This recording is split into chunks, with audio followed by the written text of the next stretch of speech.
Welcome back to Magic TV. I've got no idea what time this is going out or what day it's going out because nobody tells me anything. But all I've been told is that we've got a really special mat test today.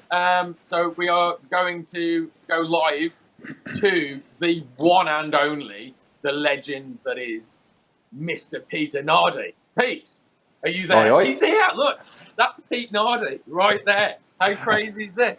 Okay, so apparently we've got, you're going to do the Craig test or the mat test or whatever it is that we're doing, and you're going to try and fool me via Zoom, which we've No, you're 100% wrong. Of course I am. Why wouldn't I be? No, I'll tell you for why. Craig said to me yesterday, he said, Pete, do us a favour. I'm busy filming for this new release. Can you do the mat test with Matt? So I said, well, what's the mat test? He said, you just need to do a trick that's going to fool him, right? So I said, let me think about it. He said, you don't have to think about it. Everything fools him, right? Now, that annoyed me. So I started thinking, Matt, and I started thinking, instead of trying to fool you, because if Craig fools you all the time, I know why he's fooling you. Because Craig said, I'm going to teach Matt everything, but he doesn't teach you everything, which means you don't know what to look for. So what I'm going to do now is teach you things that Craig does that you don't know he does, so he won't be able to fool you again. Oh, I love it. Right? I love it. So you ready to learn? I am. Okay, so I've made this lesson as easy as possible. Usually I would do it with a whole deck, but we're only going to use a few cards, all right, just so you can keep track of what's going on. So we're going to use, I don't know if you can see these cards on there, can you? We're going to use the four aces, four aces and four kings, just to keep it really simple, right? Okay. So what we're going to do to demonstrate the first one is we're going to place one of the aces, each of the aces, into different pockets. So the ace of spades will go down here in my right hand trouser pocket. The ace of hearts will go in my left hand trouser pocket. The ace of clubs will go in my back left pocket. And the ace of diamonds in my right pocket, right? Now, here's the thing. Now, I've seen Craig do this to you before. He gets in position and he says, Matt, I'm going to do an Elmsley count. Or he doesn't tell you he's going to do the Elmsley count, but his hands will do the motion and you'll think that's an Elmsley count and he'll catch you out. But what he's actually doing is what he calls the Elmsley switch. He hasn't taught you. Well, he made that. Have you learned the Elmsley switch? No. Okay, see, this is the first thing. Because you know when he does the count, watch the fingers. Because if his little finger flares out, that means it's the Elmsley switch. Right? Okay. So that's it. So obviously I've just demonstrated the Elmsley switch. So now I've got the four aces. Right? So you've got that. Right, so now we'll move on to the second part. So that's the Elmsley switch. So obviously if I've got the aces here, that means that in this pocket here will be the king of spades, obviously. This pocket here would be the king of hearts. This pocket here would be the king of clubs, and this pocket here would be the king of diamonds, okay? So that's the Elmsley switch. So next time he does it, you won't be fooled. But the next one I'm going to teach you is a little bit more complicated. So what you do is you take the 8 cards, the aces and kings, and then you ask them to name either aces or kings. So name aces or kings. Kings. You sure? Yeah. Okay, so I'm going to demonstrate what's called the Elmsley kickback. Okay, in the Elmsley kickback, you'll see it because when Craig goes to do the move, his hand will cover the front of the deck, just like that, very, very quickly. And then that's what they call the Elmsley kickback. So you said the kings, which meant that I had to kick back the aces to leave you the kings. So now, even though there was 8 cards in my hand, there's now only 4. Okay, so all I've got left is the King of Spades that you wanted, the King of Hearts, the King of Clubs, and the King of Diamonds. Now, honestly, you could examine these, right? So these will be examinable. But more than that, I did say it was the Elmsley kickback. And it really is the kickback, because in this pocket is an ace. In this pocket over here is an ace. In this pocket at my back is an ace. And in this pocket, there is an ace. Now, the thing is, that's two very important lessons that you've just learnt, so use them wisely. But some people do think that I have multiple cards in multiple pockets, but I will show you that my pockets, apart from those cards, are literally completely empty. So that's your lesson for today. Don't get fooled by Craig again. What the hell? That's new. I've not seen that before.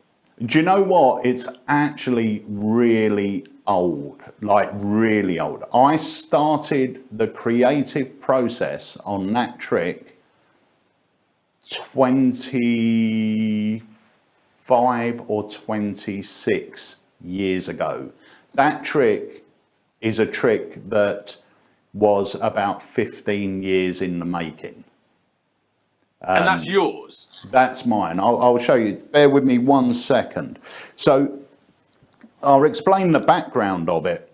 Actually, it's called iChange. It's been out for many years now. I think we originally released this about 10 years ago. If you watch the DVD, there's a young me performing on Mark Spellman at Eastwell Manor. So it's quite old, but I also teach other routines to do with the cards. But the background to it is I remember seeing a magician on TV, and he'd done a plot called Interchange, where the cards change pockets. And yeah. I loved it, really loved it. And I managed to find some versions of it in print, and I learned it, and I learned one particular version. Now, the issue with the standard Interchange is there is a lot going on. I mean, you're palming into your pockets, you're palming out of your pockets. There's so many moves. And I started to think to myself, there's got to be a way to streamline this. So it was one of those tricks that I worked on, couldn't get any further with it, put it on the shelf, and then 4 years later would sort of find it again and go, oh, I know a bit more now. I would add a bit more to it, and then it would go back on the shelf because I would hit a barrier. And it went on for about 10 or 15 years until one Saturday I was in Alakazam, and Chris Harding, who's now the Close-Up Magician of the Year or the Magic Circle Magician of the Year, he used to work with me at Alakazam, and I was sitting there speaking to Chris, and I explained to him the idea of iChange. And then for some reason, I just got this vision in my mind of what I needed.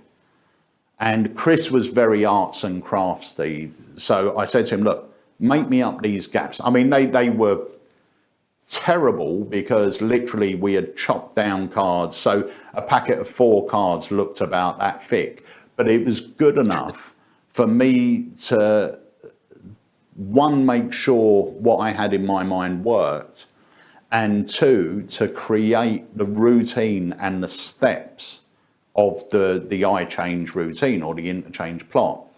And so that's when it was born. And then we released it maybe 10 or 12 years ago, and it really went under the radar. I mean, it wasn't a great seller. It used to sell well at conventions, but it wasn't a great seller.